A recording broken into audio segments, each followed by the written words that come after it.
Mr. Kannan. Yeah, thank you. Yes. Welcome, Mr. Kannan, for our club meeting. Thank you. Thank you. Thank you. Good evening, Mr. Kannan. I am Vasu. Good evening, sir. Good evening. It's 3 in the afternoon for us here in Khartoum, Sudan. Incidentally, Kannanji, Mr. Vasu is the charter member, and in fact, many of them are past presidents. Sashi ma'am is a past president, Ganesh is a past president, Saravanan is a past president, and we have upcoming presidents also lined up here in the form of Raghu and Subbu for our club. Excellent. Excellent. Mr. Vasu, உங்க senior யாரு? K. Dorisami.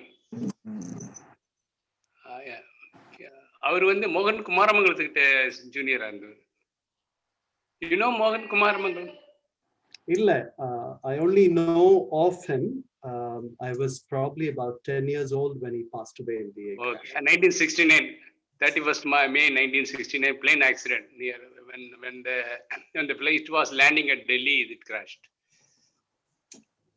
Very brilliant man. Mohan Kumaramangalam is the father of Prime Minister Kumaramangalam, இல்லையா? ஆமாமா, அவங்க ஃபேமிலியே வந்து எல்லாமே இது tradition of originally Thevar Gounders. அதுக்கப்புறம் எவ்ரிபடி எல்லாமே இன்டர் மேரேஜ் பண்ணி எல்லாம். அப்புறம் அவருடைய son Rangarajan Kumaramangalam was also sometime for இந்த BJP union minister.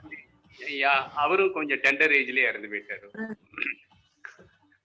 Mohan's father used to be the ambassador, Subrayan. Subrayan. They are from the Kumarapalayam area. Kumarangalam Jameen.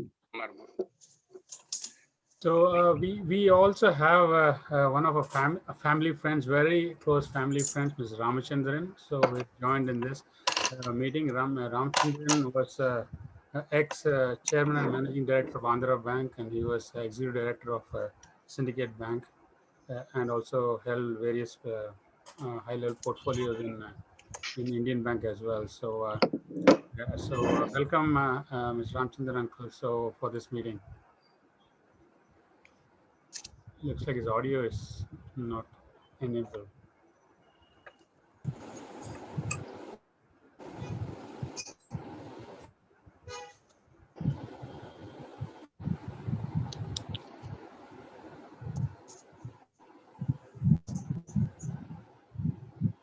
Welcome, Sivaraman.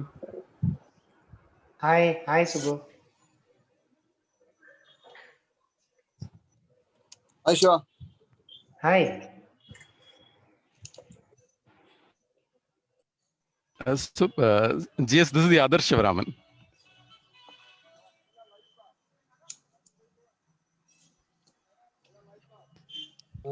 Reggie, who is your governor now? Your district governor? Mr. Muthu Panniyappan. He's a builder and he's a CEO of Chettinad Housing.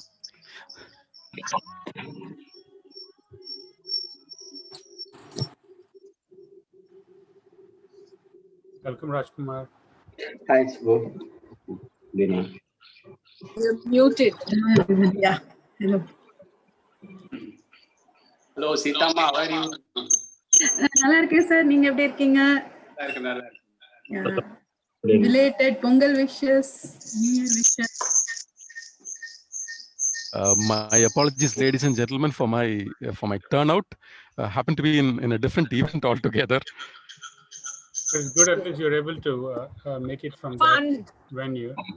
Okay, Reggie, so should we start off? Yeah, we can. People may join along the way. Sure. Okay, so I'd like to welcome our speaker of the day and chief guest, Mr. R. Kannan, and for accepting the invite and then speaking to us and providing an insights about our legend of Tamil Nadu and the film industry of Tamil Nadu, M.G. Ramachandran. So he has written famous books on MGR as well as another, which actually are the person who will be Sita is going to be providing introductory notes about the speaker. But again, at this outset, thank you very much. And we welcome you, sir, and we welcome all the club members, Reggie, President, Secretary, and all the Rotary Club of Raipeta members, and also our guest, Ramchandran and Shivaraman for this speaker meeting. So without further ado, so let me start off with my first item in the agenda. Meeting call to order by Raghu, Secretary of Rotary Club of Raipeta, because Reggie has another event, so we want Raghu to do the honors. Yeah. Thank you, Subbu. Thank you very much. Good evening, everyone. Welcome you all for the speaker meeting, Rotary Club of Raipeta speaker meeting call to order. Yeah, thank you, Raghu. Thank you for that. And then let me now invite upon Anna Srinika for rendering her invocation, please.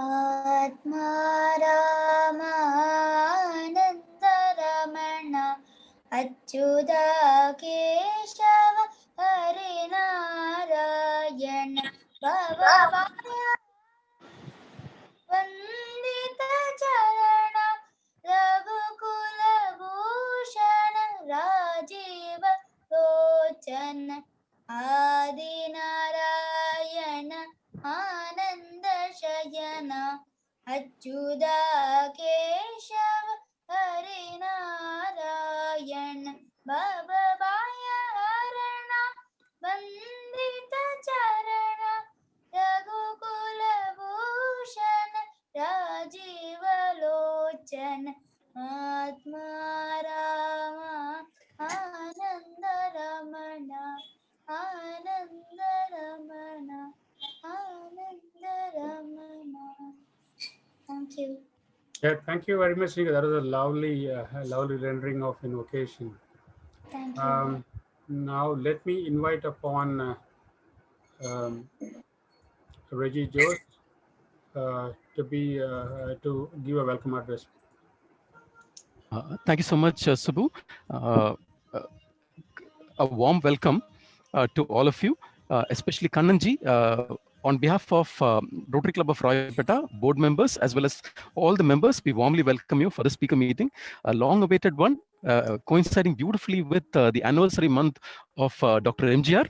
I mean, we're happy to have you today evening with us, Kannanji, and I really appreciate the fact that you're taking your time off your work and dialing in from a different time zone to enthrall us with the knowledge of researching MGR and his contemporaries during that time, from a political perspective as well as from the cinematic perspective.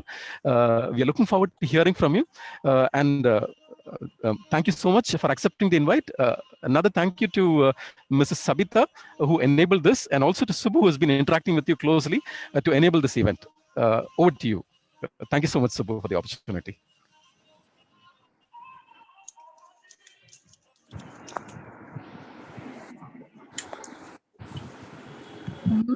Subbu, you're on mute.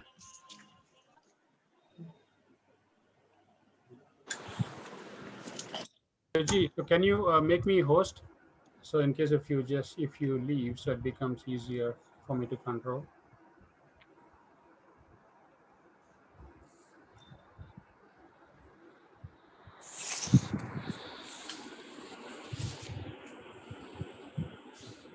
Okay. Yeah, thank you very much, Reggie, for the welcome address. I completely agree. So because it is, Ms. Kannan is in a different time zone altogether, and also accepted to do this for us again. It's a honor for us. Now let me invite upon Anne Sita to introduce the chief guest of the evening. Am I audible? Am I audible? Yeah, you're audible. Yes, you are audible. Very good evening to all our ASIA folks, guests, and the speaker of the day, Dr. Rajaratnam Kannan. The busiest have the most time. This is one of the favorite quotes of our speaker today, Dr. Kannan. In spite of being one of the most busiest person, he still has managed to give us the slot and agreed to talk to us. Thank you, sir, for your kind gesture. And it is my privilege to introduce you today, sir. Okay. Dr. Kannan is a very distinguished person in more ways than one. We could rightly call him a multifaceted personality. Currently, he is the Senior Political Affairs Officer in the UN African Union Hybrid Operation in Darfur, Sudan. He has served with the United Nations since 1993 in various capacities. Outside the UN, he has practiced and taught law and international organizations, and know what? He has been a newsreader at the All India Radio too. He is also the author of two critically acclaimed books, MJR, A Life, and Anna, The Life and Times of C.N. Annadurai, both published by Penguin Random House. After completing his studies in Chennai, his birthplace, Dr. Kannan received an LLM in international law from the University of Georgia and a PhD in international relations from the Tufts University Fletcher School of Law and Diplomacy. Sir, looks like your part of the world has more than 24 hours a day. He is happily married with two wonderful kids. Their names show a love towards Tamil, sir. Inian and Ten Pavai. Inba Ten Vanda Paide Engal Kadala, sir. He values family life more, and he looks forward to a public life career in India in the not too distant future. But folks, you know what Kannan sir is already there in the forefront with his two books, both on the most charismatic leaders and stalwarts of Indian politics. Today, Dr. Kannan is here to talk about the greatest legend of Tamil cinema and Tamil Nadu politics, our Purachi Talaivar MGR, a man who still holds a greater than life image in the minds of Tamil Nadu people. And how apt it is, sir. புரட்சி படை அமைத்த சுபாஷ் சந்திர போஸ் பிறந்த நாள் அன்னைக்கு நம்ம புரட்சி தலைவரை பத்தி பேச போறீங்க. Sir, the floor is all yours to enthrall us, sir.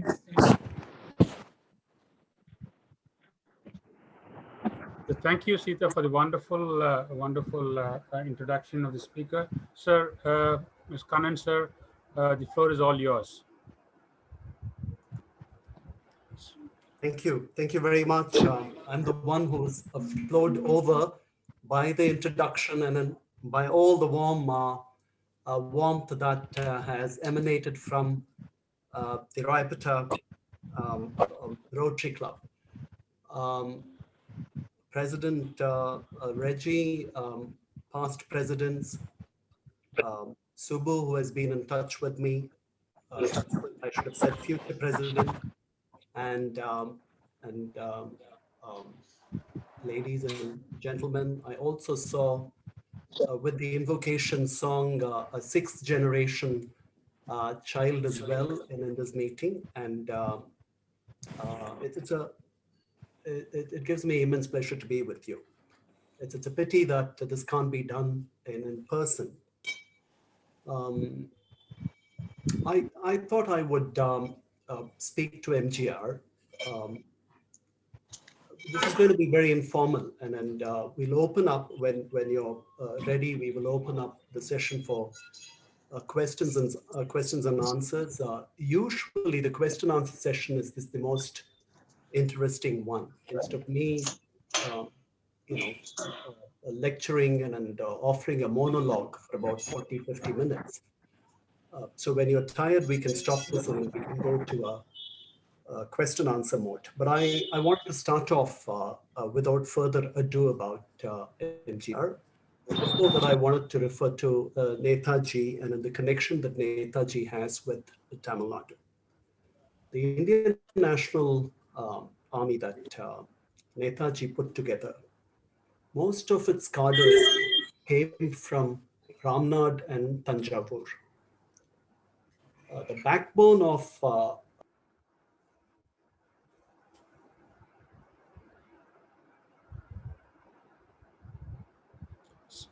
So you have you're on mute, sir.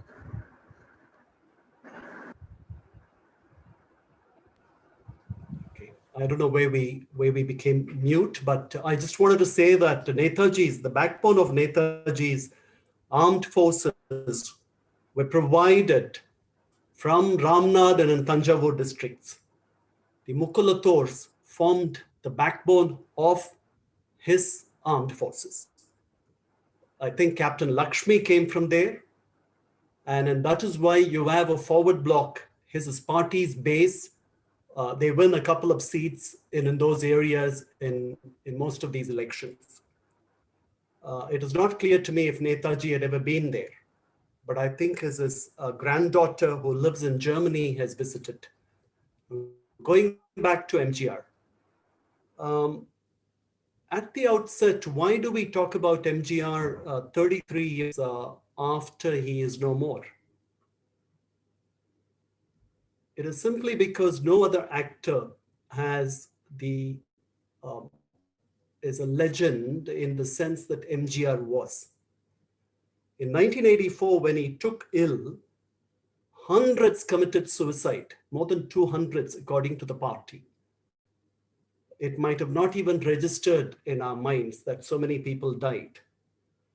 Some even amputated their hands for him to get better. People of my age would remember, the televisions were not that popular then.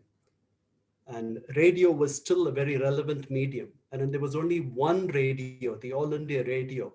And in the moment you turn on the radio, the song that rang every day on the radio at the request of fans was Aandavane un padangalai naan kanniral neeratineen inda oruyirai nee vaalavidu.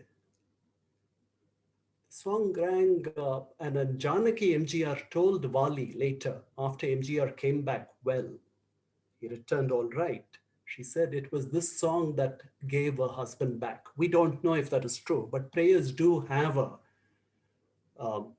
bearing, and then prayers do, result in good things. I'm agnostic, but I do believe that prayers do have their resonance. So this is, I always tell the fellow Indians who work with me here that nobody will commit suicide for Shah Rukh Khan.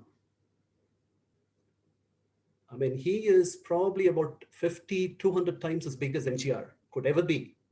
His audience is, he has an international audience. MGR's was limited to the Tamil audience. Nobody would do this for any other actor in the North. This can only happen in a place like Tamil Nadu, and then people always look at me and ask me, what is wrong with you guys? What's so emotional? I can't explain this. However, self-immolations began in Tamil Nadu. If they had begun in Vietnam, in India, unfortunately, they began in Tamil Nadu with the Hindi agitation in 1965.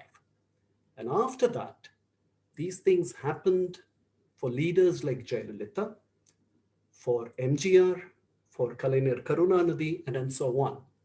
This has to stop, but that's a different thing.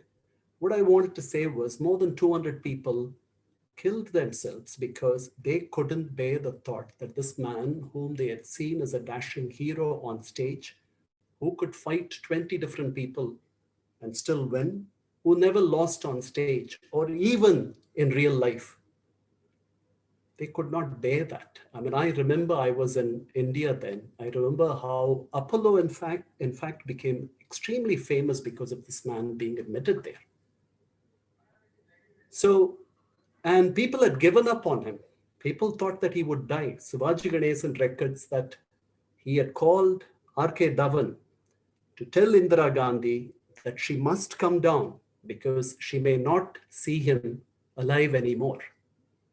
And she flew down and she saw him. People had given up hope on him.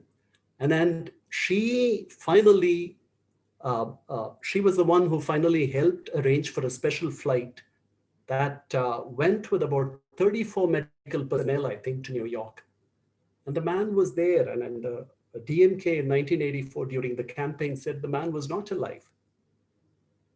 People who are with Jayalalitha then, and people who oppose her then and now, say that she said that MGR was dead and RMB and his people were actually lying, actually fortifying the case of the DMK, because the DMK said in a meeting in Kilpok, Kalaignar Karunanidhi said, if my friend comes back well, make me the chief minister, but if my friend comes back well, I will return the government to him. So what Kalaignar Karunanidhi was imputing was that the friend would not come back. So you have only one option, and that option is to elect me as the chief minister. It backfired.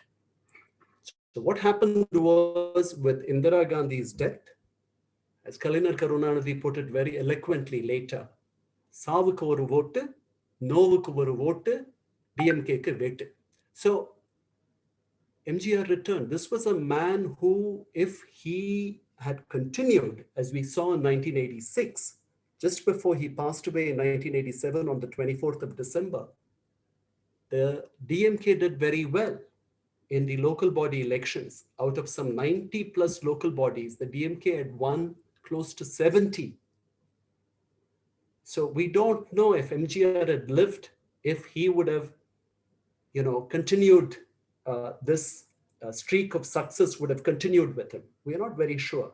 However, this was a very, very lucky man. And so till he lived, nobody could defeat him in both real life or on screen. But his life did not start off on a lucky streak.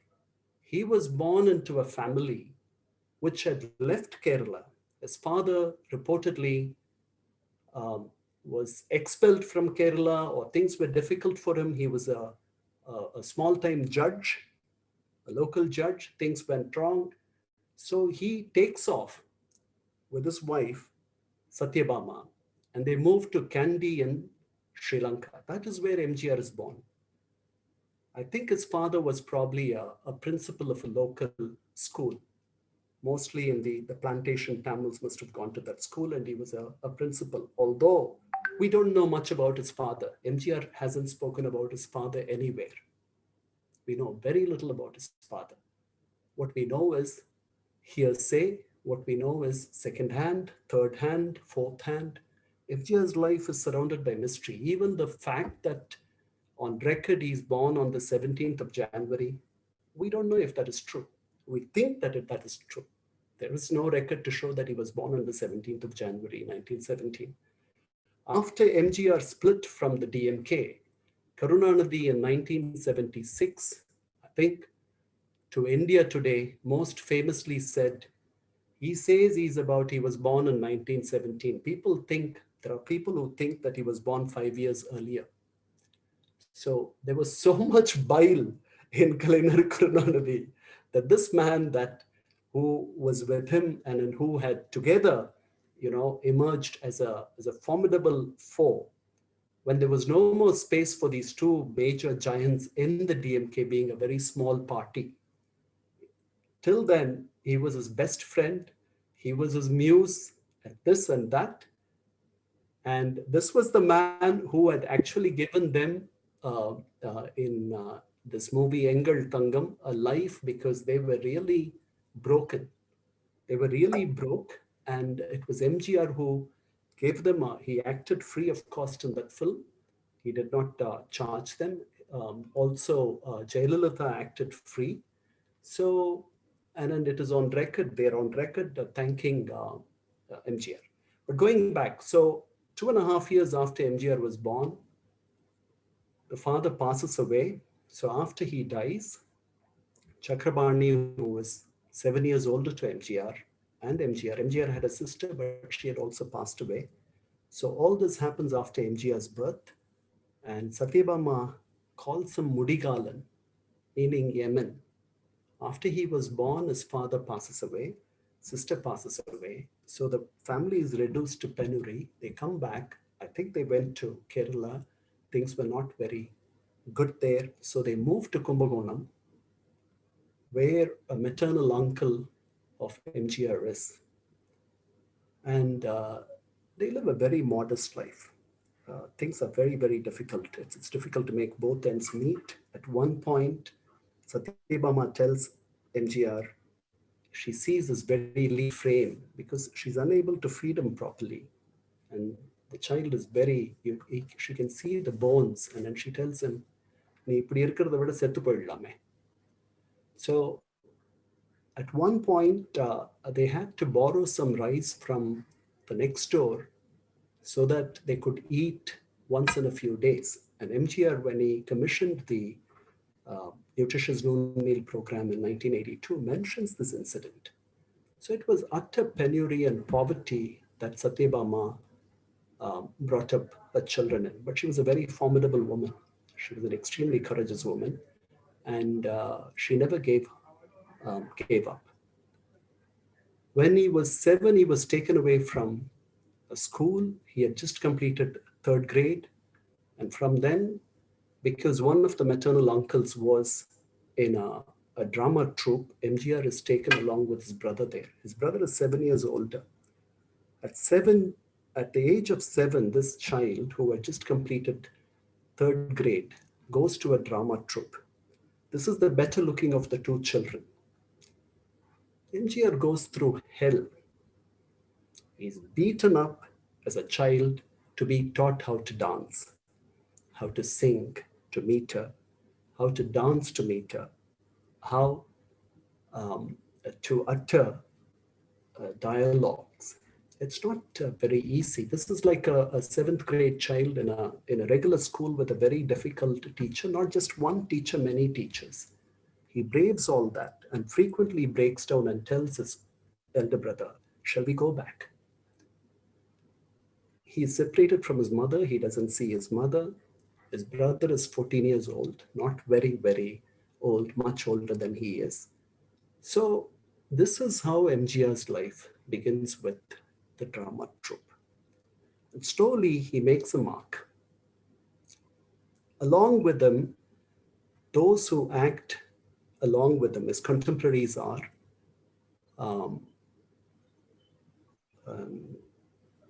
M.R. Radha as a senior, many years senior to him. Sivaji Ganesan is many years junior to him. And then we have K.R. Ramasamy, Nadipisai Pulavar, who did the movie Kannagi and then comes to stardom much before MGR.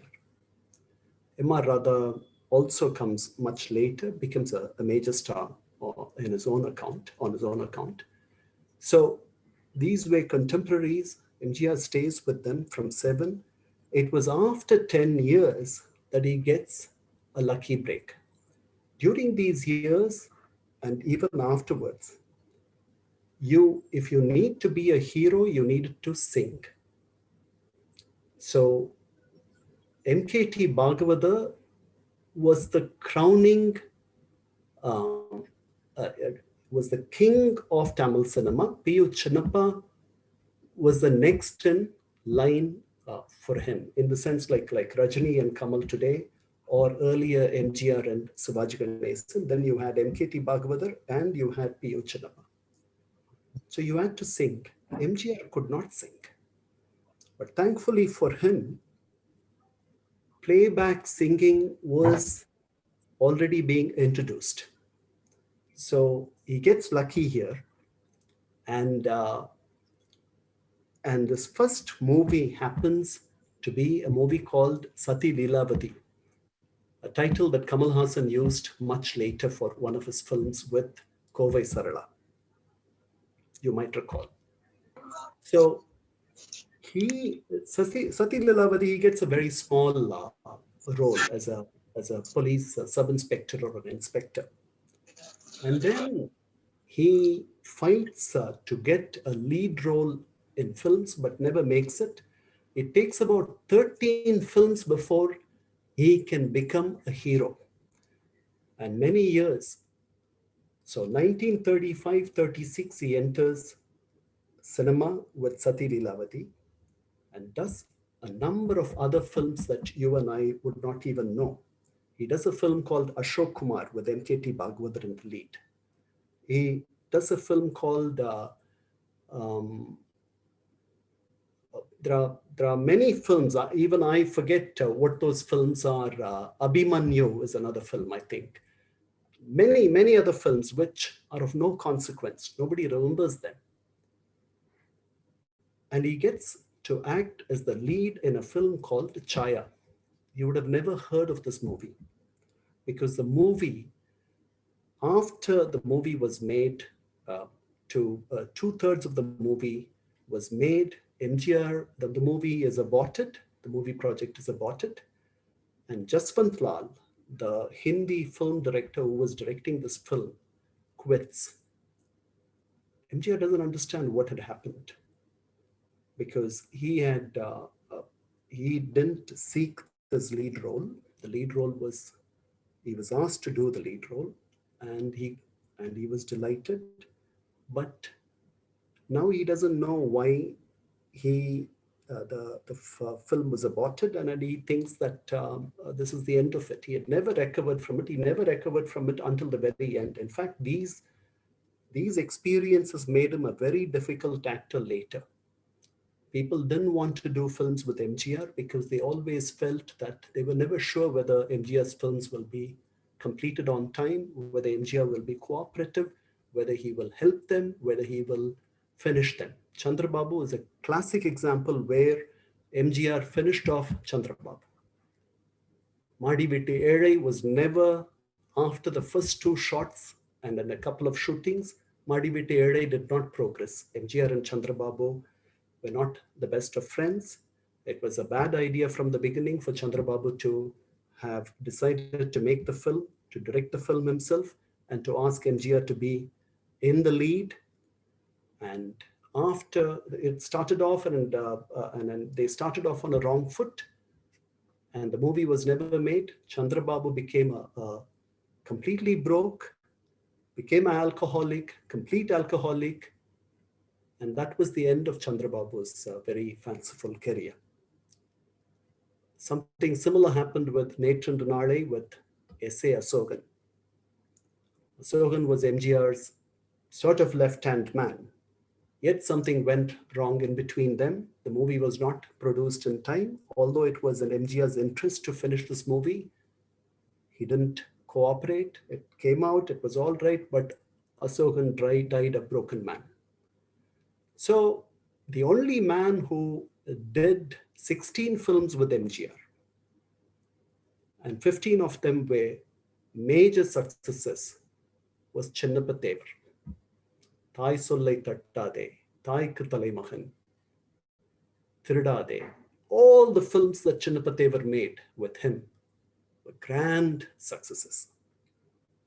Till the end, that relationship lasted. I will tell you, when MGR was shot and he was hospitalized, Chinnappa Thevar gave him about 10 lakhs in cash in 1967. Nobody knew that MGR will come back and again regain his space in cinema like before. He was shot here. Nobody thought he could speak. He did not speak for some time. And the movie that came out afterwards was Kavalkaran. And his fans accepted his slurred speech. And he never looked back. So, but that faith that people had in MGR, Chinnappa Thevar had that faith, and he was able to cooperate with him. But MGR's antagonism, his bias against producers, was cultivated early on because he went through so much humiliation trying to get a role for himself in all these movies. He writes about it very descriptively in his autobiography. He says how he had to go and wait. Let me mention one instance where he says he goes to Padma Subramaniam's father, Subramaniam, K. Subramaniam, media mogul then, makes all the major movies, asks him to come. He and his brother go and wait. And he comes several hours later and doesn't even recognize the fact that he had asked them to come. So this is the kind of relationship, this is the kind of experience that MGR experiences during his formative days. So he would never forget these producers. And Chaya was a very bitter experience because they had filmed about 6,000 feet. I think a movie is usually 9,000 feet. So it was 2/3 done and it stops. And then he gets his second break. He was considered a sort of an unlucky hero.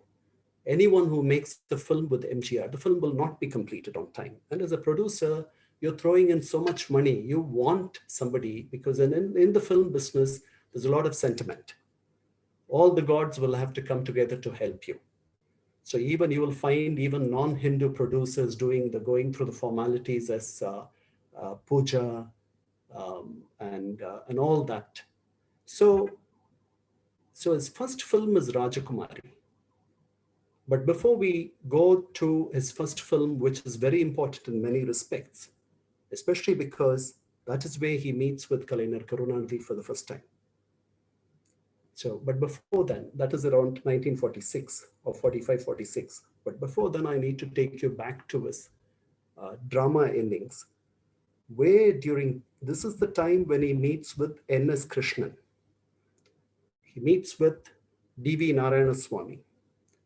He meets with people who are part of the Dravidian movement. N.S. Krishnan was a congressman. He was not part of the Dravidian movement. He had friends all across. Jiva was a friend of N.S. Krishnan because both come from Nagarkoil. So they were friends. He had friends across the political spectrum. But there was a phenomenon called E.V. Ramasamy Periyar happening from 1925 onwards. Around 1925, E.V. Ramasamy Periyar comes out of the Congress party. He was the president of Tamil Nadu Congress.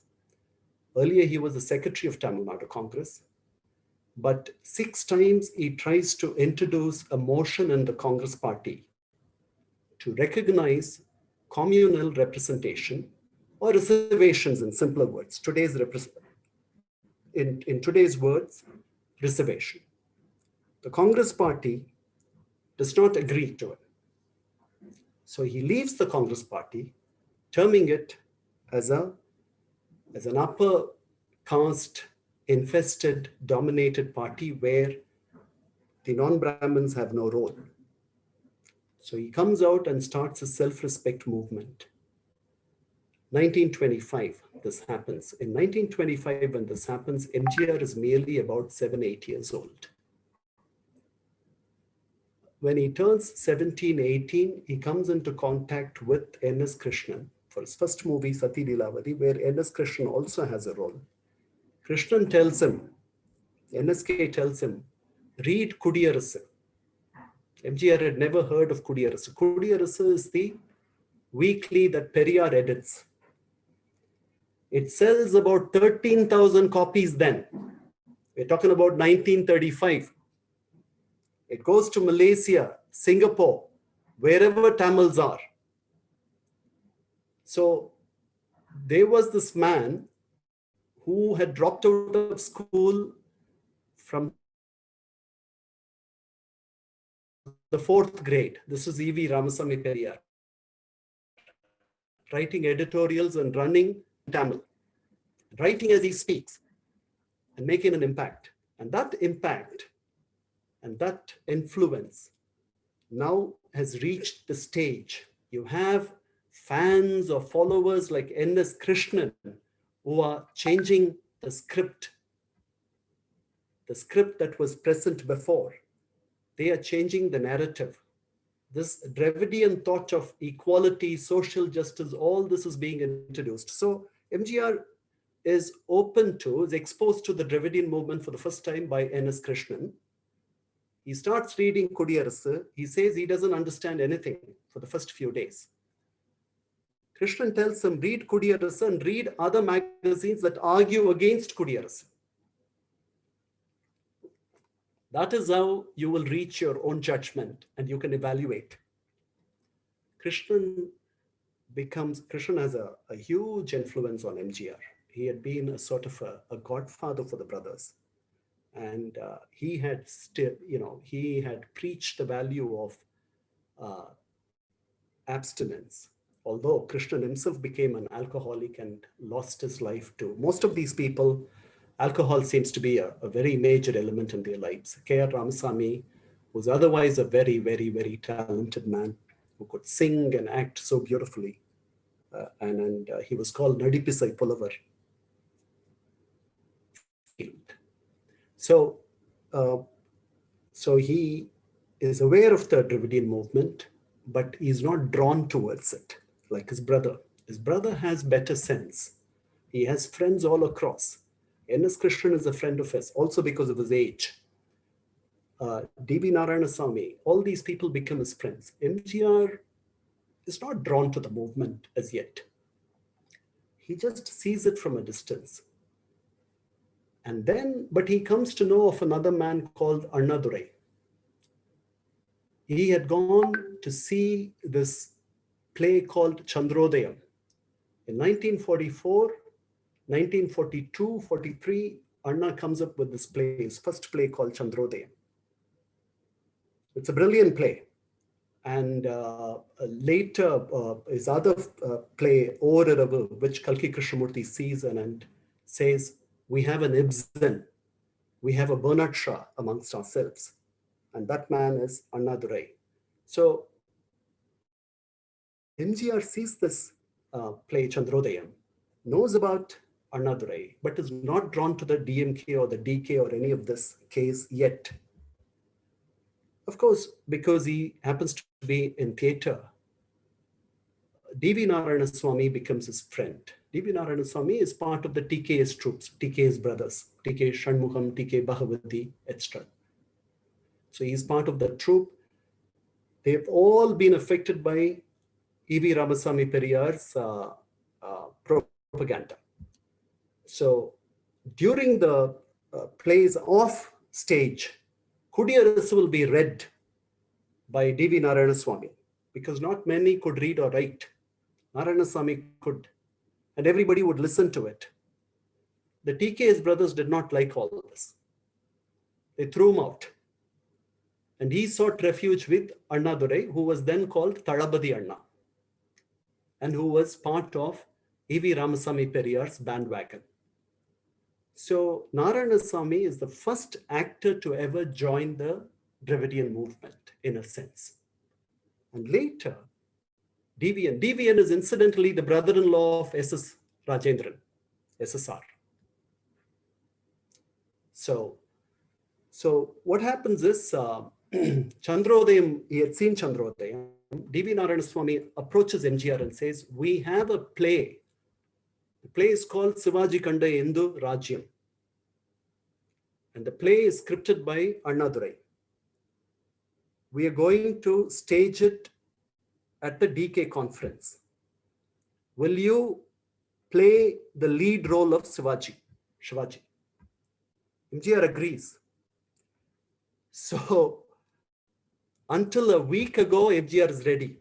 A week prior to the staging of the play, Narayanaswamy calls, and so Narayanaswamy takes him to MGR, to Annadurai. The first meeting with Annadurai happens around 1944 in Chindadaripet. Anna is sitting at a friend's place. As usual, bare-bodied. He has a shawl or something around him. Very, very simple. 1944, not a well-known man as he became later, but he was quite well-known. Sitting there, DVN takes him, introduces MGR.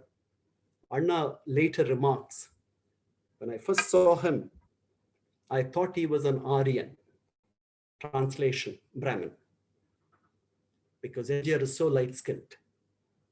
So light-skinned. And then Anna very prophetically remarks, the association with this man will lead the movement to success. He doesn't know anything about MGR, but already he has concluded this. And MGR, for his part, records, I see a man who is very humble, and it felt as though I had known him for years already. Having said all this, he goes back a week later when D.V. Narayanaswamy calls him to confirm his participation. He says, I can't. I'm withdrawing. He doesn't give reasons. But many think, and rightly so, that MGR must have felt his graph was just taking off. It was 1944. He was supposed to do Rajakumari in 1-2 years. Around 46, he will do Rajakumari. Then he will do other movies. Mandari Kumari will happen. Arsadan Kumari will happen. Maradanattu Ilavarasi will happen. All this will happen, are bound to happen. The Dravidian movement has not yet made a mark in films and stage. 1944 was an early time.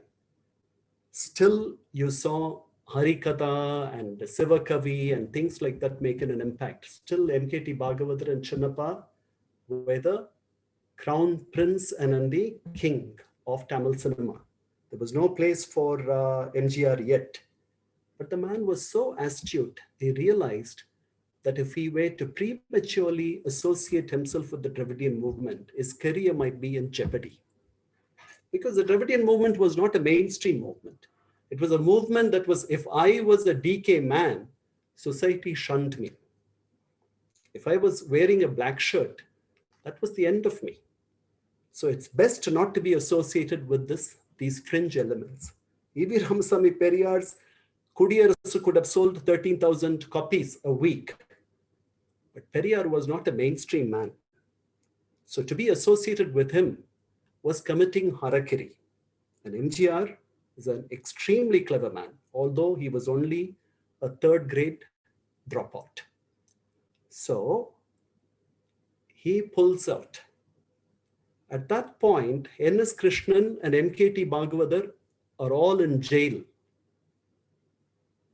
implicated in Chandrakantan murder, in the murder of a journalist. So they had been implicated in this. They were later brought out thanks to the movement, thanks to Ethraj, Advocate Ethraj, after whom Ethraj College is named. So, but they serve 4 years in jail. And M.K.T. Bhagavathar loses his sight when he comes out. And his career was finished after that.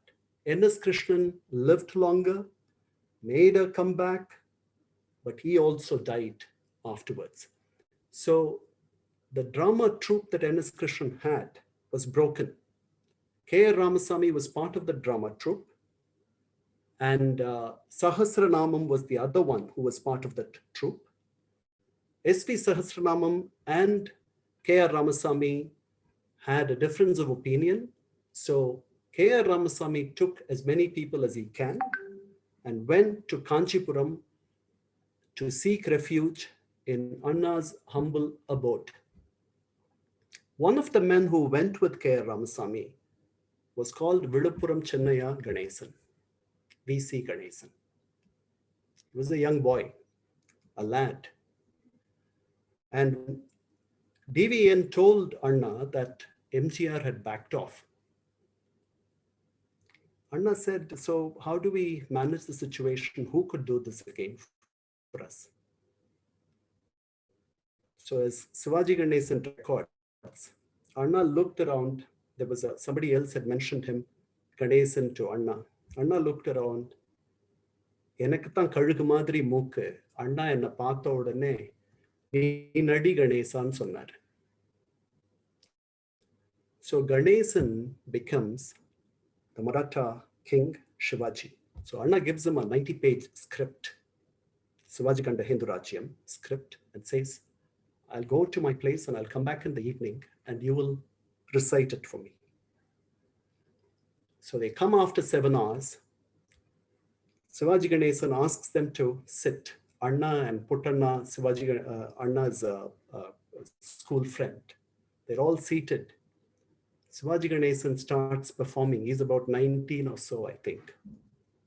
Something like that. Very, very young. 90 pages flow.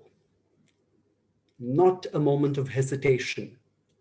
He recites not only his role, but the role of others. It's a majestic performance.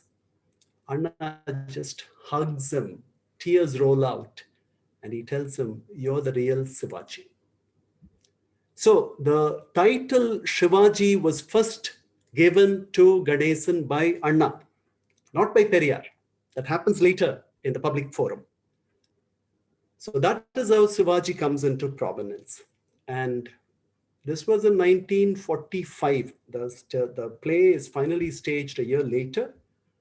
Ganesan is known. Periyar watches. Periyar doesn't like plays. He doesn't like arts. He thinks arts are a Brahminical scheme to enslave non-Brahmins in perpetuity.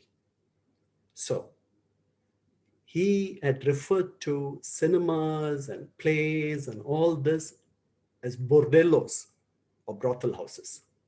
We should stay away from those. That's what but he also knew, because of Anna, the power of the stage. Anna had convinced him. So as much as he resented it, he would go and sit and watch how the stage could reach thousands of people at the same time. So the old man is sitting there and then he watches Ganesan perform. And after the play, the பையன் ஓடிட்டு இருந்தானே குறுக்க, அவனை கூப்பிடுங்க, இப்போ இருந்து நீதான் Sivaji. And he becomes Sivaji Ganesan. But the title is not used in Parasakti. The title is not used until much later. So MGR makes way for Sivaji Ganesan to come. 45, MGR meets with Kalaignar Karunanidhi. Karunanidhi is a much younger man. He's only about 22, 23. He's already done Abhimanyu. Odinda Valanalum Oruval Kodungal. That is Kalaignar Karunanidhi's script. Then Kannan Manadum Kalmanada. All this, but Abhimanyu did not feature his name as the script writer. It featured somebody else's name. So Karunanidhi becomes a broken man. That was his first film, Abhimanyu. So he goes away. So the other first film where in the title card you see Kalaignar Karunanidhi is Rajakumari, MGR's first film as well. They become great friends. MGR gives him Gandhi's writings because MGR is a congressman. Karunanidhi, on the other hand, gives him Anna's writings. And MGR later records that reading Panathotam, one of Anna's works, he's convinced, he's drawn towards the movement. He likes Annadurai, he likes the DMK, etc., etc. So this goes on for some time between them, but a friendship develops. And MGR is mesmerized by this man, very young, very sharp. His dialogues are completely out of this world. So they come together and they do a movie together called Mandri Kumari. Kalaignar Karunanidhi records in his autobiography that Mandri Kumari created a revolution of sorts. It put MGR firmly on the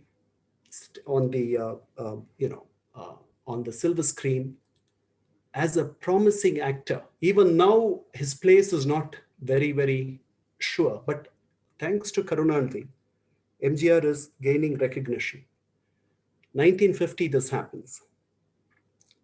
Then they come together and they do another film called Marudanaatya Ilavarasi. That again succeeds, 1950. The collaboration is so helpful to both. In fact, Karunanidhi comes first time to Chennai because of the MGR brothers. He stays at the Virudhunagar Nadar mansion in Egmore and goes to Elephant Gate where MGR's house is. And then they discuss things. And MGR's mother will feed him. And the same thing will happen with MGR when he goes to Karunanidhi's place, and vice versa. And with Sivaji Ganesan's mother, Rajamani Ammal. So there was a sort of a family bonding. That the best thing about the Dravidian movement in the initial stages, not now, was this family bonding. It was a brotherhood of sorts. And that is why they were able to defeat the Congress movement. It was not just their speeches, flowery speeches, media, cinema, etc. No, it was because I showed up. Everybody became Annan, Mama, Machan. It was a large family. And part of this family, the head of this family, the titular head of this family was Annadurai, who was the elder brother to everybody. So Marudanaatya Ilavarasi happens, and they come together formally to seal this arrangement. And they start a film production company called Mekala Pictures. So MGR, Chakrapani, Kalaignar Karunanidhi, director Kasilingam, and somebody else. So Meghala Pictures produces a movie called Naam. It's a brilliant movie according to MGR. MGR is the lead actor, but it turns out to be a flop. So that formal association, MGR then withdraws from the film production partnership. And Meghala Pictures is the banner that Kalaignar Karunanidhi uses until the 80s. Late Meghala Pictures, Kalaignar Karunanidhi had produced a number of films. Now, when MGR parted company with Kalaignar Karunanidhi, one of the major criticisms that Karunanidhi levied against MGR was that MGR was not a Tamil. He was a Malayali. Nobody bothered. Nobody cared. Nobody cares. That's the good thing about Tamil Nadu, I think. At one level, you have these fringe elements where Tamil nationalism is a very, very important, relevant, current thing. And at another level, people don't care where Rajinikanth comes from. Only Rajinikanth is forced to say that his forefathers came from Krishnagiri and therefore he's a Tamil. MGR was under the same compulsion. So he had to, because Karunanidhi was, every day Karunanidhi was saying that somebody has a question, please.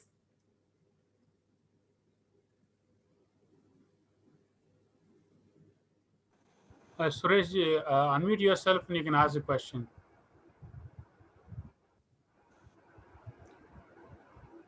So Karunanidhi on a daily basis would say that this is a Malayali, there cannot be two Keralas in India and things like that.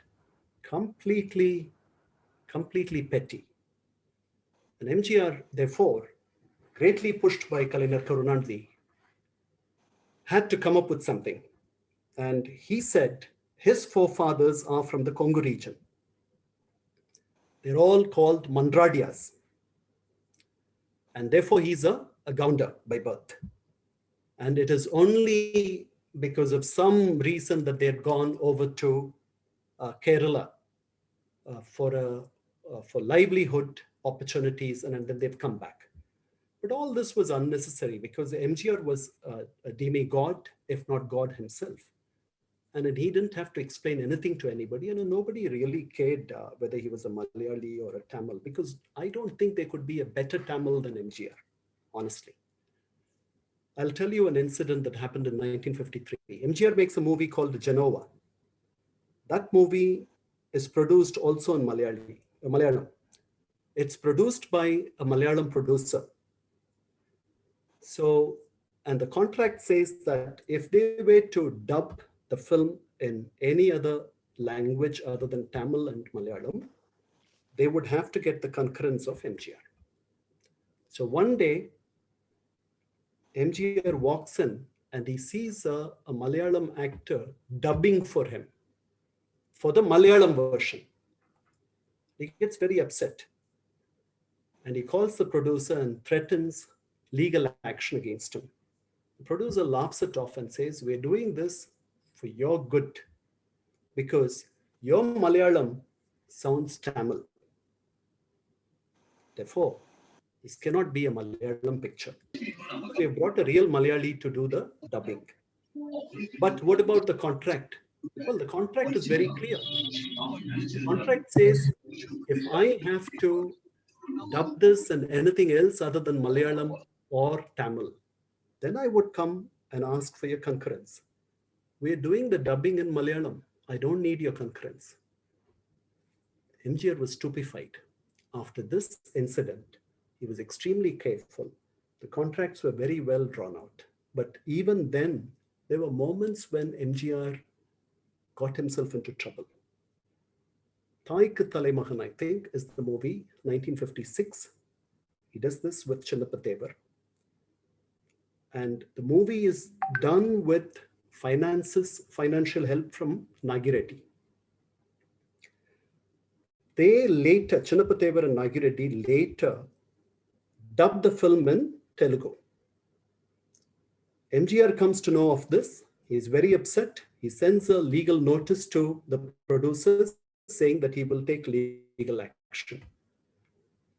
Nagireddy's partner is Chakrapani. This is a different Chakrapani. The famous Chandamama, Ambali Mama Chakrapani. So Chinnapateva runs to him, runs to Nagireddy and shows the legal notice that MGR had sent. So Nagireddy gets very worried. Chakrapani looks at it and says, not to worry, we will issue another notice in response. Chinnapathevar, a man who is not very learned, is not a very educated man. He used to work in a cotton mill in Coimbatore and was a bodybuilder. That's how they came to know each other. So Chinnapathevar is very worried, and Chakrapani explains, yes, we didn't act according to our promise. We should have asked him for before we dubbed this film in Telugu. We didn't do that. But so what? Did MGR keep his promise? Under the contract, he was supposed to Kale Adakirkano. Did he do that? In Thaika Talemahan, we had to bring in a dupe to do this. So our legal notice will say this. MGR, when he got wind of it, just backed off, because this was a man who was so particular about his image from the very beginning. So if his fans were to know that this was not the man who dominated the bull, it was actually a stunt actor, his image would be torn apart. He just withdrew quietly. So these are some of the difficulties that MGR faced in his career. But I have to speak to MGR's image. So this was a man who was very careful about his image from the beginning. He was an extremely generous man. He was a modern day Karna and really excelled in giving, not when he became very rich, but he was like this from the very beginning. It was in his, it was in him. So one day, one of the directors goes to see him, and an MGR is looking at Dinatandi, and he's going through page after page, and then the producer tells him, "Kaalile paathuttaane." Apadiya? Yes.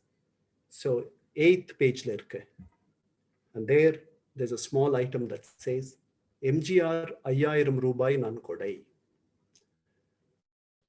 So although most of these acts were very organic, some were very calculated. He gave 75,000 rupees, the highest contribution ever in the 1962 during the Indo-China War to the war efforts. There are many, many other things that he did, but the most important, one of the most important and striking things, and very popular in a popular lore, is the fact that he distributed 6,000 raincoats to rickshaw-men. This was in 1960s. Nobody had thought of raincoats. Nobody had seen raincoats. So he sees at the T Nagar railway junction, one day he sees in the torrential rains a rickshaw puller who is drenched. And then when he goes back, he talks to his brother and says, I feel very sorry for them. The brother very flippantly says, idukku na raincoat atachu kodukka mudiyum. But MGR really likes the idea. He tells his man Friday, Aram Veerappan, ivanga athana perukku raincoat kodukraduna evlo agum? So they go figure out. It's 10 rupees a piece. 6,000 raincoats. 1960s. They distributed. This is an amazing man. You could never defeat him. You could not fell him. So politically, Karunanidhi's star is rising. MGR's films are doing very well. Madurai Veeran is a hit, a super hit, not just because of MGR, because Madurai Veeran is a folk tale in Tamil folklore. And MGR plays that. He's very careful in choosing his films. He also, prior to Madurai Veeran, he does a film with, again with Karunanidhi, and that film is Malai Kallan. Malaikallan is a super hit. So it was during the filming of Malaikallan in 1954 that Kalainar Karunanidhi gives him the title Puratchi Nadigar. This is how Puratchi, the word Puratchi and the idea of Puratchi was denigrated by the Dravidian movement. Aha vendru எழுந்ததுப்பார் யுக புரட்சி அங்கே மாகாளி பராசக்தி கடைக்கண் வைத்தாள் என்று Bharati had written about the Soviet Revolution. But in the Dravidian folklore, everybody is Puratchi, Puratchi Talaivi, Puratchi Chelvi, Puratchi Talaivar, Puratchi Nadigar. So Puratchi has no value. It has nothing. Anyway, he becomes Puratchi Nadigar in 1954. And after 1954, we have Madurai Veeran, but the magnum opus was to make it in 1958. It's called Nadodi Mannan. Nadodi Mannan, MGR gives away all his wealth. It's filmed for 2 years. He's the director. Bhanumati is brought in. Bhanumati sees the way MGR directs films and says, ஒரு நல்ல director நீங்க வச்சீங்கன்னா நான் வரேன் இந்த படத்துல நடிக்கிறேன் இல்லைன்னா எனக்கு வேண்டாம். She walks away. MGR sends a fee. She sends it back. So they didn't get along because Bhanumati is a very, very, very gifted woman. She was the only other actor who would call MGR Mr. MGR. The other one is Chandrababu. Nobody called MGR Mr. MGR. Nobody dared to call MGR. He was called Chinnavar. His elder brother was called Periyavar, Chakrabarti. So they were gods. If MGR walked into a set, everybody stood. The only woman who did not stand up at the sets of Ayirathil Oruvan was this woman called Jayalalitha. She was a 16-year-old girl. She was sitting. This became an issue afterwards. MGR did not notice it. She didn't want to come into films. She comes into films because her mother says, we are broke. You have to do films so that we can continue. So from Stella Maris, where she had gotten a scholarship, she's pulled out and sent to do this. Venirade becomes the first film. And then afterwards, because there was a Kannada film that she had, the Kannada film was the first one. Forget the name of the film. Then comes Venirade.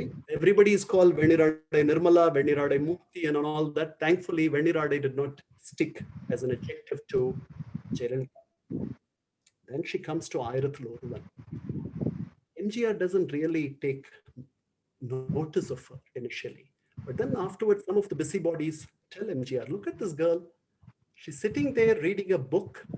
You walk in, and if she doesn't say hello to you, she doesn't say vanakkam to you. They're about 35, 40 years apart. So this becomes an issue. And I think it is Bantulu, B.R. Bantulu, director. So he speaks to Sandhya, Jayalalitha's mother, and says, "Kolandukkitta konjam solli vaingo."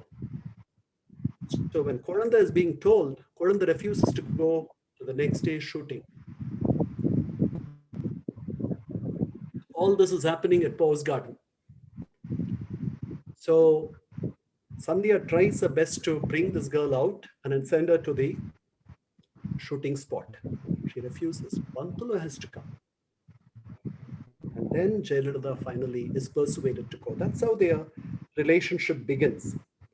But it becomes one of the most intense of the relationships, both in films and outside films.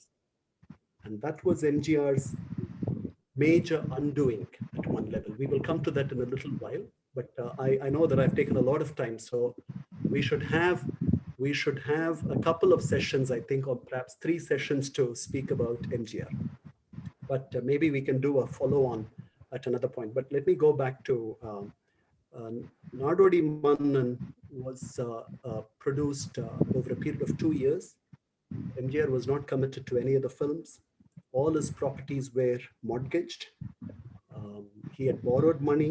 They borrowed about 50,000 rupees from ABM Productions. Then R.M. Veerappan was the one who borrowed it.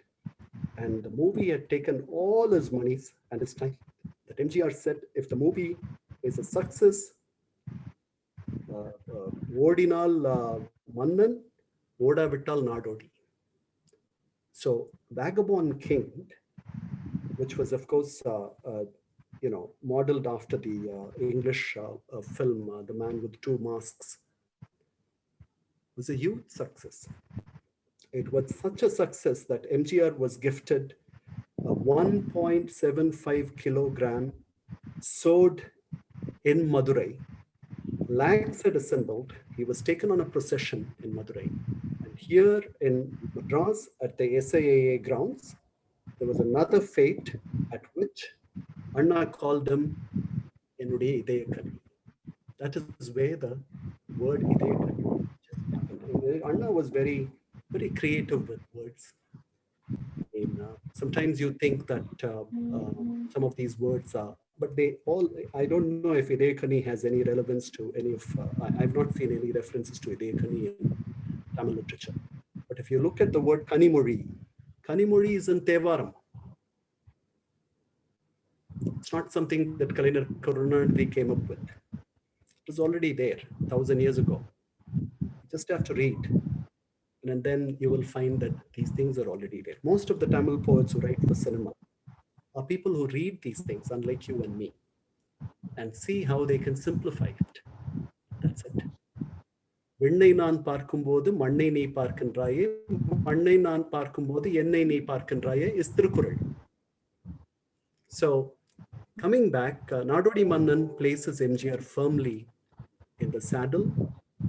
MGR becomes a part of the DMK, but this happens only in 1953 when he associates himself. The moment MGR comes into the DMK, others will have to make room for him. It only takes 3 years for him to finish off Sivaji Ganesan in the DMK pantheon. Sivaji Ganesan's Parasakti had been a major hit in 1952. Wedding halls and other places, it was Parasakti dialogues that was heard.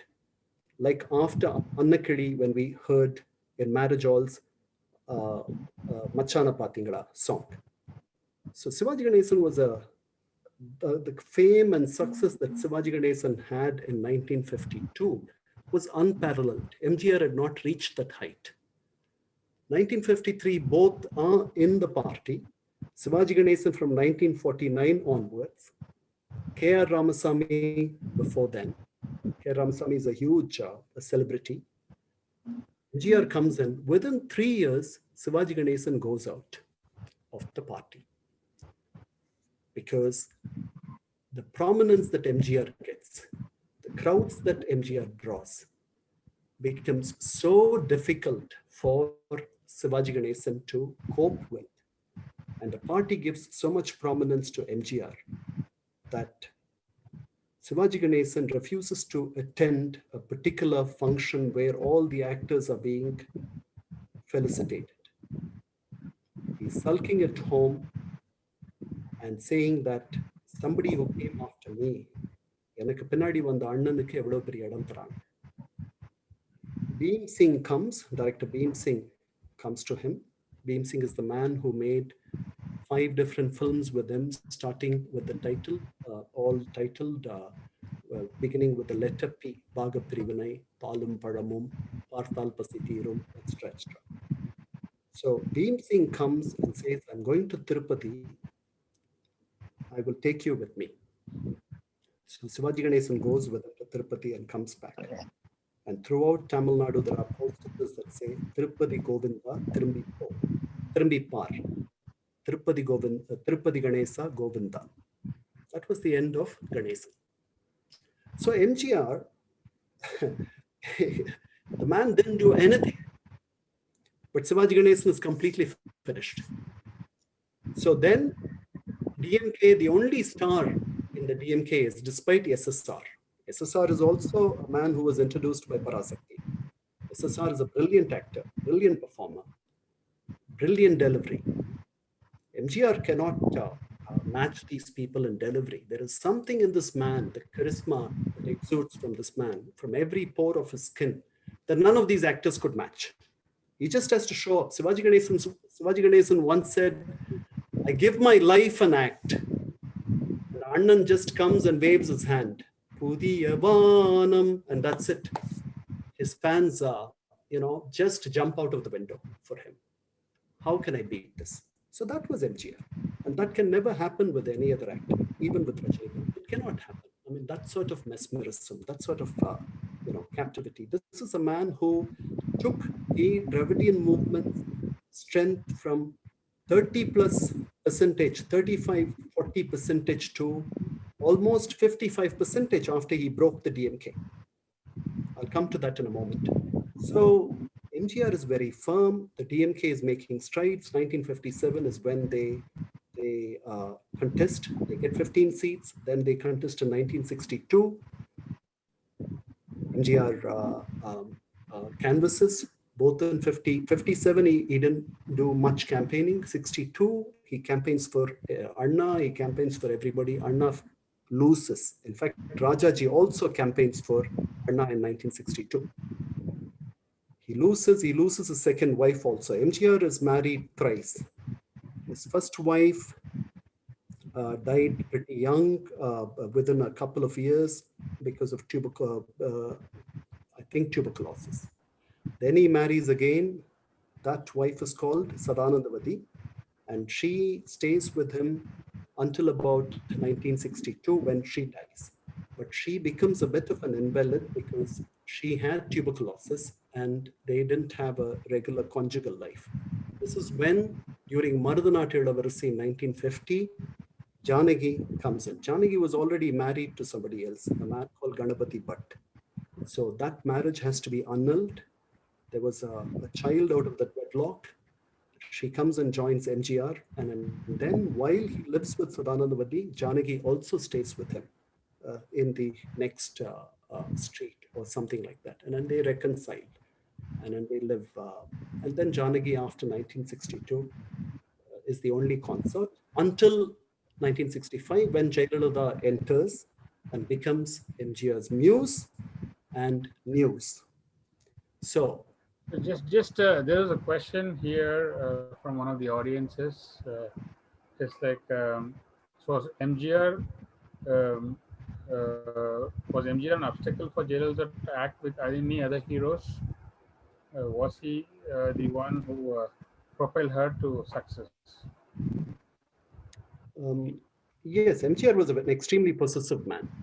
If you read Chandrababu's writing, you will know how possessive MGR was. When they were shooting Adimai Pen, MGR, there was a moment when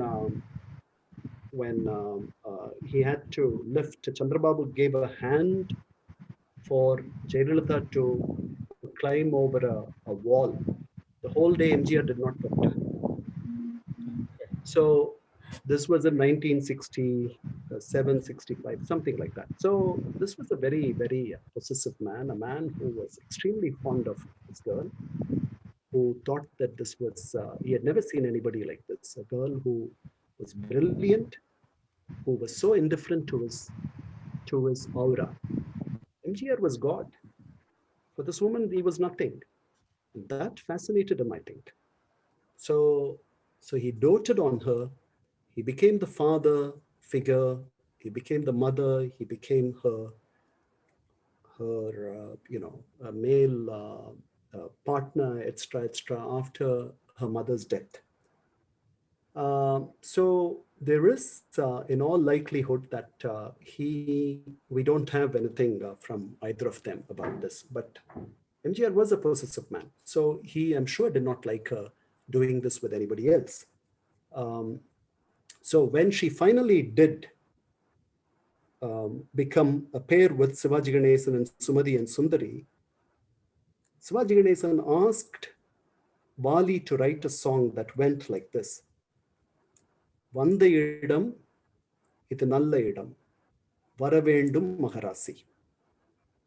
So she had left MGR, according to Sivaji Ganesan. So she had won her freedom. So it was a very stifling relationship. He had kept her very, very closely until he let her go. And she also broke free of him. And there was no relationship between them for some time until 1977 or 78, when he went back to the United States and a common friend possibly brought them together. She again a bit of dire straits. She had no money on her. And there was one occasion when MGR sent her about 25 lakhs or so in cash. Somebody who was next to somebody who saw this told me about this. So she was in very bad, in a bad way. She lived okay, but she didn't have enough liquidity on her. So in 1982, he brings her back. And then she becomes, she speaks at Kadalur. And then the rest is history. You all know he makes her a member of the high-level committee on nutritious noon meal scheme. The party gets divided. Some people who toe her line. He asks, senior leaders have to stand up. Everybody does, except R.M. Veerappan. And they become the two different camps. But MGR, we have to go back. I don't know how much time I have. So this is So going to yeah, take. yeah, probably in the interest of time, so because they may have a lot of questions. So can we open up for questions? We will stop here. Maybe Yeah. maybe we can stop here. We can say that we have spoken up to about 1958 and 65, and then we can do another session at your convenience, so that Yeah. because I need to speak to him as chief minister. The two great things, the two big major things that MGR did was the private and public partnership in higher education. Okay. And the opening up of making it possible for large multitudes of children to go to school. The nutritious noon meal scheme, which was originally a Justice Party idea, which Kamaraj took over and expanded, and which was further expanded by MGR in an unprecedented manner. So education is one thing, health is another. But there were also other things that were not very good about MGR, like Taskmaster's creation. Corruption became, from 1980 onwards, during the second term, corruption became a watchword, a byword. So things like that. But the other thing that MGR made possible was a number of people from the, not from the elites, simple people. He made it possible for them to reach great heights. He had a very, very gifted team of people around him. Panduti Ramachandran, a very gifted political strategist. All the ministers, Nanjal Manoharan, brilliant mind. And this was a man who could, who was supremely confident about himself, that he could make way for others to move forward, because his charisma was such, he could turn a donkey into a mule into a horse, and a horse into an elephant. Very few leaders could do that. Anna could not do it beyond a point. He was able to field caste A candidate in caste B constituency, but MGR could do that better. The one leader who was much more powerful than MGR, a pharaoh-like leader, was Jayalalitha. The fact that she didn't put all that power to good use is a different story. But so we can stop here. I will take questions, and then if people are still interested in MGR, we can talk about his chief ministership, how we bested the DMK, his relationship with Annadurai, his relationship with Karunanidhi himself, how it went bad to worse, and so on. And with Indira Gandhi, and with the tiger leader Prabhakaran, and his acts of munificence, and his Yeah. relationship with Ramasamy Udayar. Yeah, actually, to be honest, I think the story, the way you've been narrating the story right from his childhood is so interesting. And then I think we wanted to listen more and more. I'll just check with the team for the rest of the second. If we need to have a second session where we could talk about the chief ministership. But currently now I'll try to open up for any questions. So Any questions from the team? So Vasu sir, do you have any questions?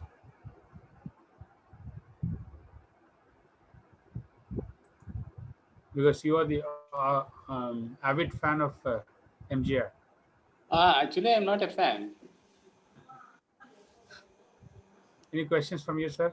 Sir, I have a question. Yeah. Yes, Ganesh. Sir, MGR as a chief minister in developing Tamil Nadu, what is his role? I need a clarification on that, sir, because at that time we are young.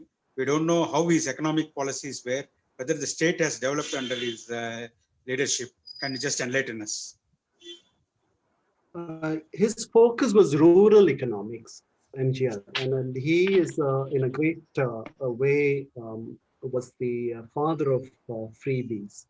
It was he who introduced free midday meal schemes also during the weekends, because the original plan was just to provide nutritious noon meal schemes in the afternoon from Monday through Friday. So at the meeting at the secretariat, he asked, so what would the children do on Saturdays and Sundays? So it was expanded to, it was throughout the week, and statistics show that it was a good scheme. Many dropouts, the dropout rates came down, the retentions went up. His major contribution is actually, as I said earlier, in higher education and creating the kind of infrastructure, the human resources infrastructure that otherwise Tamil Nadu would have lagged behind in.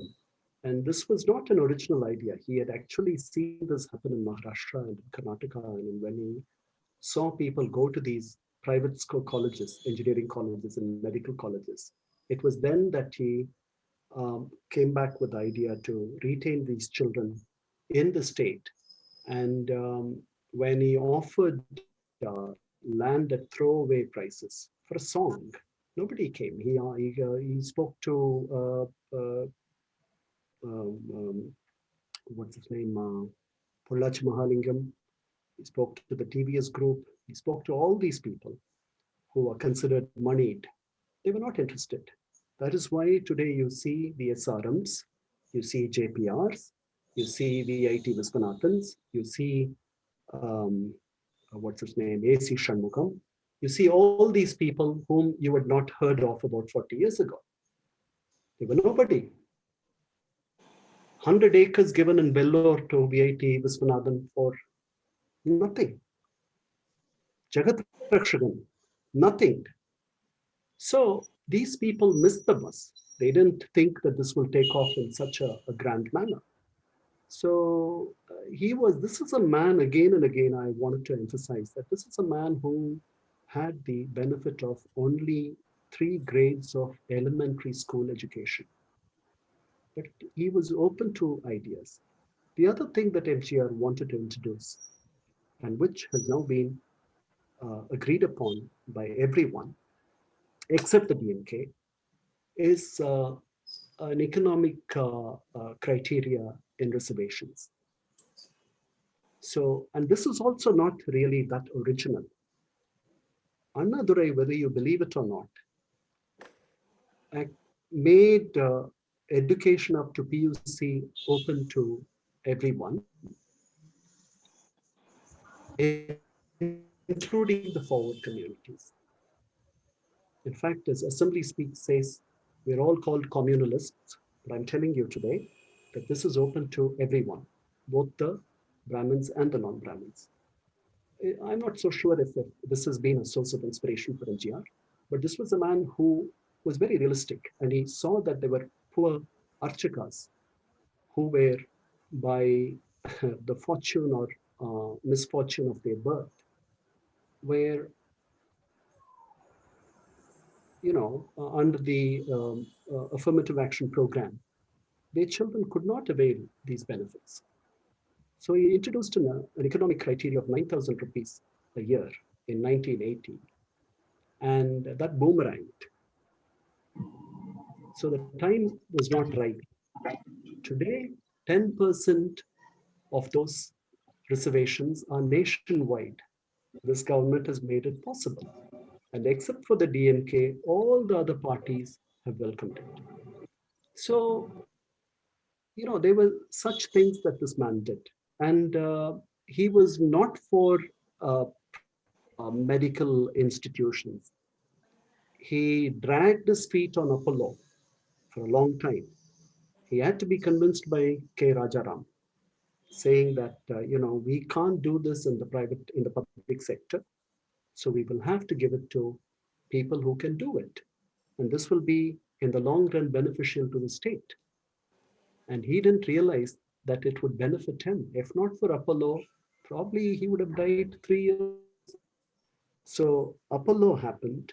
And today, Tamil Nadu, I was taken a taxi yesterday, and then the taxi driver told me, he's a young college kid, tells me that he was at Kamakshi Hospital for an ulcer surgery for 2 months from Sudan. It's happening all over India, true. And it has happened in places where MGR was not present. But it is happening in a major way in a state like Tamil Nadu, because the destination for every one of these people is Delhi or Bombay. They don't know. Nobody knows Chennai outside India. They don't know.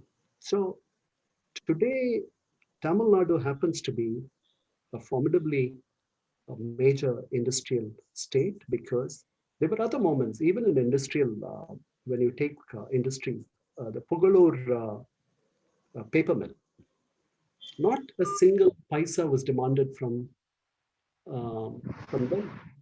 When this man came and told him that from sugarcane molasses he will make paper, Seshai, and he said, go ahead. So 77 to 80, it was a good time for Tamil Nadu, but nothing moved. He was so uncomfortable with, he was very worried that he will be accused of bribery and this and that. Medical entrances were done without any interference. It was a very good period, but everything was slow. And then this was a man who was very difficult to get to meet. But in the long run, his very told me that he never intervened, never interfered. He was able to make his own decisions. He never influenced anything. He never asked him to do anything for him. And so this was a real leader in the sense, like, he may have not known everything. And the reservations that he took up, making Tamil Nadu the state with the highest reservations at one point. I think Karnataka is the highest state today. Despite the Supreme Court sealing, etc., they find ways of debunking the Supreme Court's ruling. But, this was a man who was ready to introduce economic criteria at a time when nobody would have thought about it. But finally, when he lost the elections in 1980, the parliamentary elections, people convinced him that this was one of those things that he had to change. So he hiked it up. And then from 1980 onwards, hobnobbing with industrialists. And by 85, it came a full circle with Ramasamy Udayar, somebody whom I had never known until then, taking prominence. And you can see, if you look at those days newspapers, you will see MGR declaring open as Ramachandra Medical College, etc., in 1985. Somebody who was very shy of being photographed with industrialists was a different man, because 1980 had taught him a lesson. He had no money on him. He had to win an election, and he won the elections hands down. It was the 38% votes. In 1977, ADMK had polled 30%. In 1980, it polled 38%. So this was a very, very phenomenal man. And in the next session, I will say how he stood up Indira Gandhi in 1979 in Tanjore.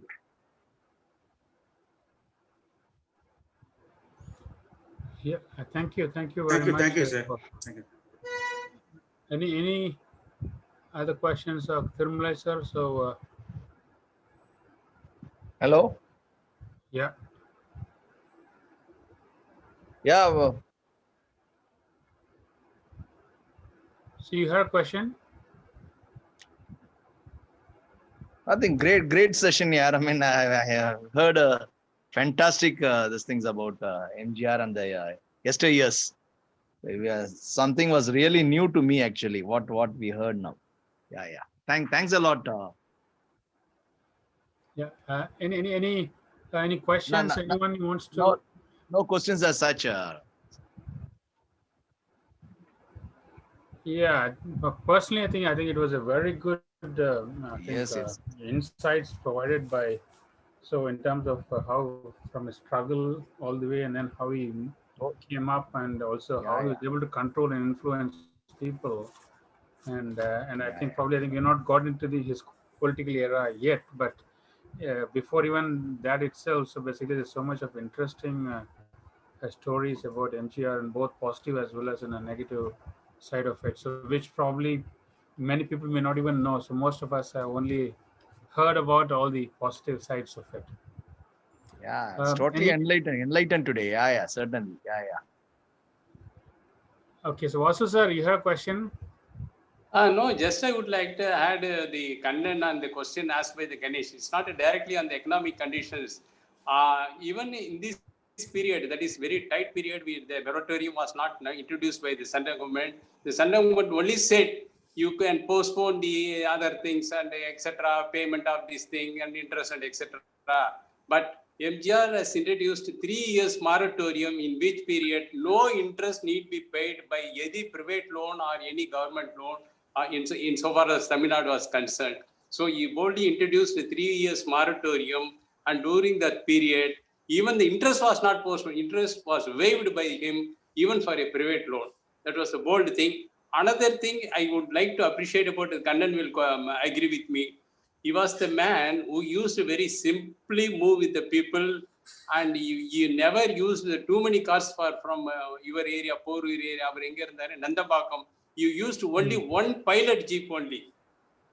I still remember because for the past 50 years I am traveling on the beach road to go to my court, and he never stopped the movement of the vehicles on the road.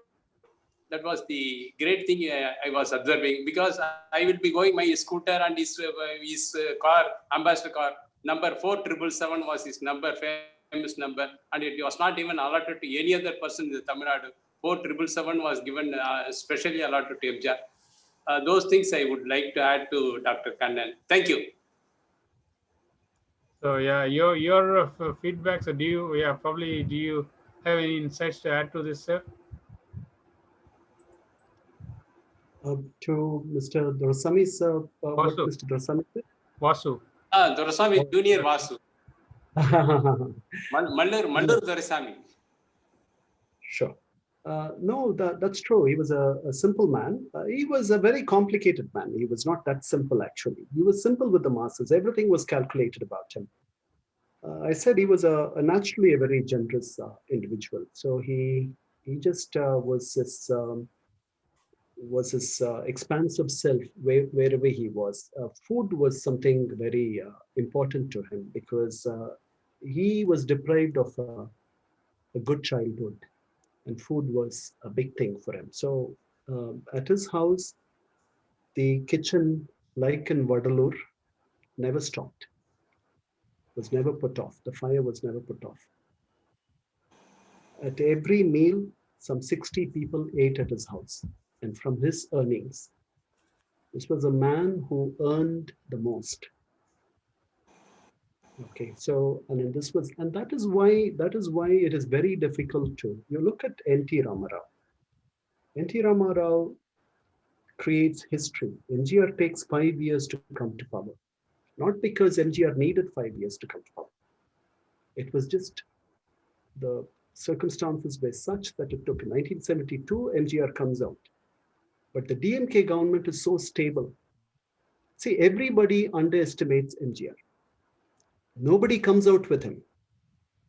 Nobody walks out with him. 73, everybody is with Kalaignar Karunanidhi. 74, everybody is still with Kalaignar Karunanidhi. 75, everybody is still with Kalaignar Karunanidhi. Out of 184 MLAs, In the end, MGR could only bring out 16 of them because nobody believed that this man will outlast and finish off Kalainar Karunanidhi. Everybody thought this man was an upstart. Navalar Nedunjeliyan says, cinema kavarchi, 3 மாசத்துக்கு மேல நிக்காது. So that was which was actually a great thing for MGR because the expectations were very low. But he turned it to his advantage. 76 emergencies introduced. So when elections happened in 1977, 5 years are gone by. So you should actually discount the emergency period because MGR would have come to power any time during these 5 years if elections were held. Because people were with MGR, the party was with Kalainar Karunanidhi. So in 1977, the DMK gets 25% of the votes. MGR gets 30% of the votes. So if you combine these together, it's 55%. When in 1967, the DMK comes to power, they get only about 40%. MGR's breaking the DMK has actually increased the Dravidian movement's popular vote by 15%. And where do these votes come from? They come from the old Congress. They come from Kamaraj's Congress. That is why Kamaraj was very upset. He said, நேத்து வந்த ஆளு நாம உழைச்சதெல்லாம் களவாடிட்டு போறோம். So that is what MGR did. So it took 5 years. But N.T. Ramarao came to power in 9 months. But nobody speaks about N.T. Ramarao. Because N.T. Ramarao, until he discovered Telugu self-respect, had no consciousness of Telugu self-respect until. Unlike MGR, there was no public life consciousness in any other of these actors. Today, we see Kamal Haasan, a man who is geared to public service. But what was the track record? The only person that you cannot question about his track record, a man whose public life and his cinema were intertwined from the 50s, is MGR. He never smoked, he never drank. If he drank, it was in one movie, Odividakku, and that was in a dream sequence. And then immediately, Dhairiyamaga Sol, Ni Manidhan Dana. The drunk MGR will be questioned by MGR, Ni Manidhan Dana, Mirgam. So anybody who drank was an animal. And this was the man who made liquor possible in his tenure after 3 years of putting about 60,000 people in jail for drinking. He opened the floodgates of liquor. So N.T. Ramarao was a failure. Even his own son-in-law could defeat him, could finish him off. He was not a leader. Yeah. But this man, unlettered, N.T. Ramarao was a civil servant, was a Tahsildar or something earlier, or deputy Tahsildar, something like that. This man had no such advantage. And he stayed the course. And whenever his political graph was low and weak, nature helped him. His sickness actually made him a stronger man. In 1967, when he was shot, the MGR who was wounded was a much more strong than the MGR who would have gone in person and campaigned for the DMK. So this is a phenomenal man. And people who have worked closely with him consider him almost like God. There are others who think that this man is not a very intelligent man and did not understand many of these things. And without him, he would have been nothing extra. There are such men as well. But this man had native smartness, native intelligence, and he was able to navigate the course against a man as wily as Kalainar Karunanidhi. N.T. Ramarao had no such Karunanidhi against him. Nothing. His undoing was this woman Parvati. So, as Krishna N.T. Ramarao, who donned as Krishna, he should have had nothing to do with Parvati, Shiva's wife.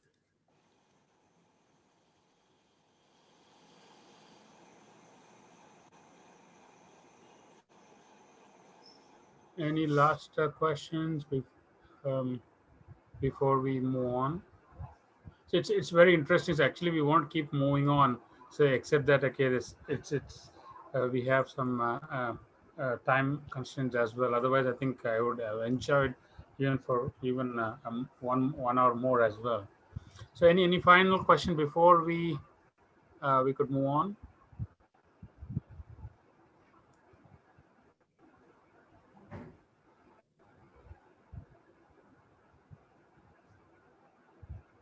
Okay, so if we don't have any further questions, so basically, I'd like to move on to the next this one's a vote of thanks uh, by Raghu, our secretary, club secretary.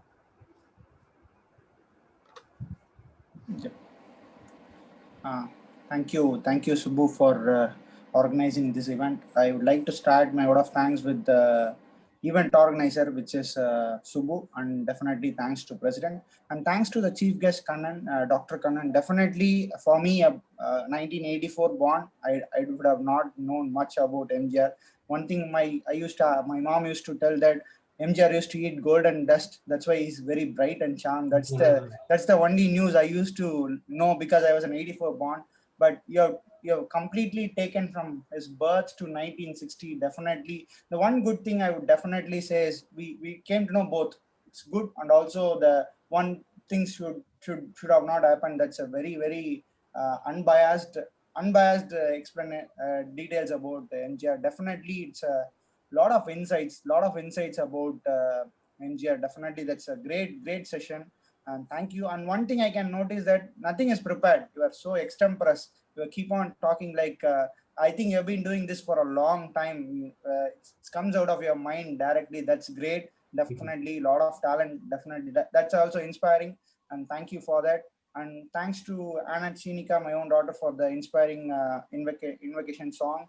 And thank you all. Thank you for all the Rotarians, senior members, past presidents, RCR members, and there are some guest invitees.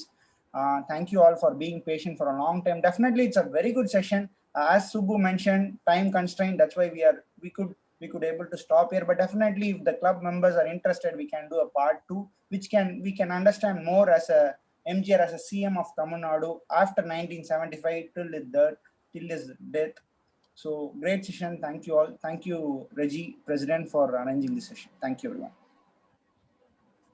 Yeah, thank you, Raghu, for the vote of thanks.